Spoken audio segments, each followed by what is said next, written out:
Yes, can I help you?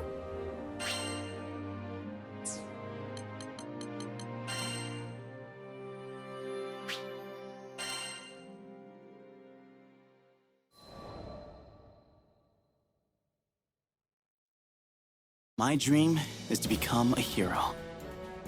I know, kind of stupid, right? I get that you can't just snap your fingers and poof, you're in a cape with your first initial plastered over your chest. But let's face it, the world we live in could really use some heroes. Feels like every day I come across some new sad story. Where's the harm in wishing for more sunshine? Anyways, I know heroes really do exist. I was saved by one. Well, saved might be an exaggeration, but I was a timid little squirt, and he was always there for me. He was just so darn cool. I wanted to be brave like him. I wanted to protect people like him. Eventually, my hero left our hometown to become a knight. If I was going to follow in his footsteps, then that meant I needed to take up the old helm and armor too. Wasn't sure if a weak crybaby like me would ever amount to much. But hey, whoever changed the future by getting hung up on the past? You probably already figured this out, but this hero I've been talking about? None other than my childhood friend, Lancey. And let me tell you, he's like something out of a fairy tale. Brave, smart, strong. Back in the day, all the grown-ups would call him a prodigy. If it wasn't for him, I might have never become the shining knight of Fiendrock that I am today. But man, do I still have a long way to go. I won't stop until I'm the best me I could possibly be.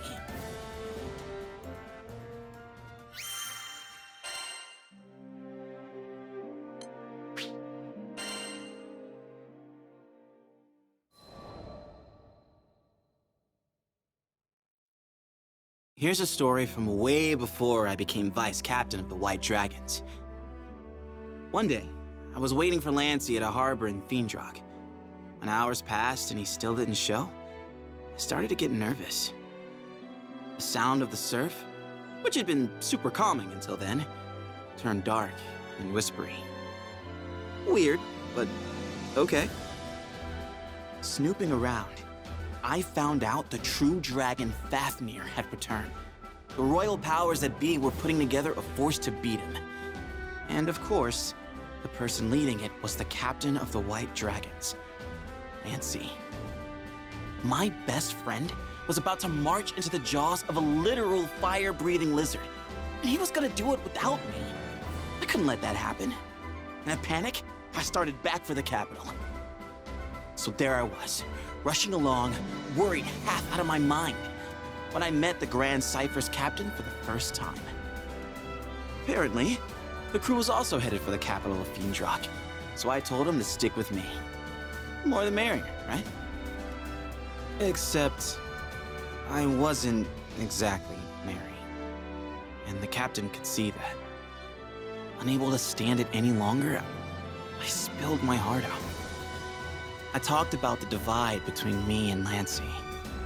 About how all I ever wanted was to be there for him, on and off the battlefield. For every baby step forward I took, Lancey soared. I was weaker than him, ranked lower than him. I wasn't enough. And this whole Fafnir business had just driven everything home. Everyone had immediately gone to Lancey, asking him to lead the way, save the day. On the other hand, I didn't get so much as a backwards glance, so I was just some random foot soldier. What? I didn't get to whine when my best friend was out there risking his life. I needed to stop feeling sorry for myself and put in the work so I could start feeling proud instead. Lancey's a born fighter and a genius. He's also human. The pressure on him is crushing. I had to get strong enough to support him. Hearing this, the captain asked if I wanted to join the crew. Of course, I would never quit the White Dragons, but maybe a temporary change in direction was what I needed. I'd run myself into a rut. New scenery, fresh perspective, all part of a healthy breakfast for a growing boy like me. So I took the offer, determined to go back to the White Dragons bigger and better than ever. But I digress. Back to the Fafnir problem. All you really need to know is, it spiraled way out of control. The fate of the kingdom hangs in the balance kind of stuff. Thanks to Lancey and the captain, Fiendrock managed to find its way back to normalcy. Me? I'd been changed forever. Though we'd been fighting a dragon, I ended up learning a lot about people. Their strengths, weaknesses, what scared us, made us tick. Had some people pass out of my life and others come into it. My eyes were open to a lot of things, and not all of it pretty. But I'll take it. Because it's the sum of our experiences, the good and the bad, that make us who we are.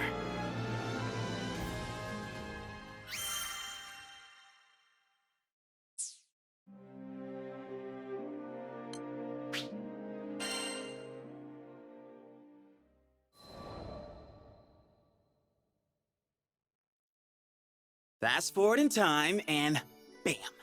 Your boy Vane's vice captain of the White Dragons. Took big dreaming, a lot of hard work, and a hefty helping of best friend anxiety, but I got there.